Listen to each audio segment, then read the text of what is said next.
j'ai commencé avec la photographie et très rapidement, j'ai utilisé mes mains sur ces photos.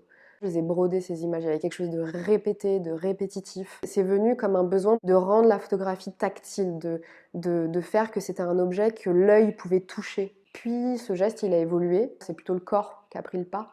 Et là, c'était plus seulement le geste de la main aussi parfois, même si dans mes performances, les mains sont souvent au cœur de mon rapport au geste.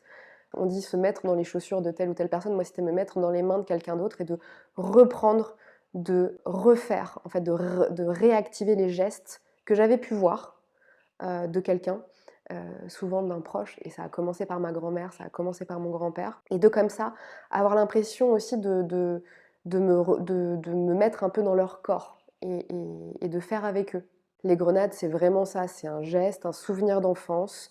On était en Espagne, dans le village de ma grand-mère, et là, il y avait vraiment cette idée j'ai un souvenir qui est à la fois visuel, olfactif. On est en plein mois d'août en Espagne, en Castille, il fait hyper chaud, il y a du sable, un peu de la terre très jaune là, qui vole dans l'air, ça sent très fort, ça sent les figues, ça sent les grenades. Et on est cet après-midi-là, dans la table du salon, il y a une nappe et il y avait des cousines de ma grand-mère et ça parlait très fort espagnol et ça rigolait et elles étaient en train d'éplucher ces choses-là sur la table.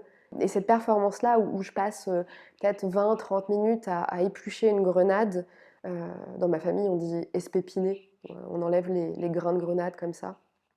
Il y a cette idée de me remettre dans le corps de cette personne-là et de faire revivre un souvenir, mais aussi de faire revivre les gestes d'une personne.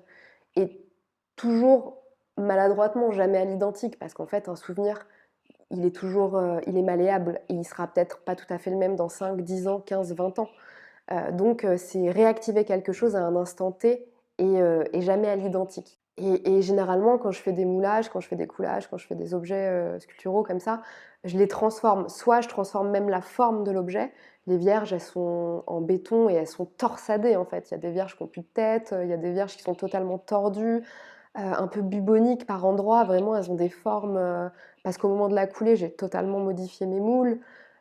Et pour moi, c'est vraiment cette idée de travailler encore une fois sur l'idée du souvenir.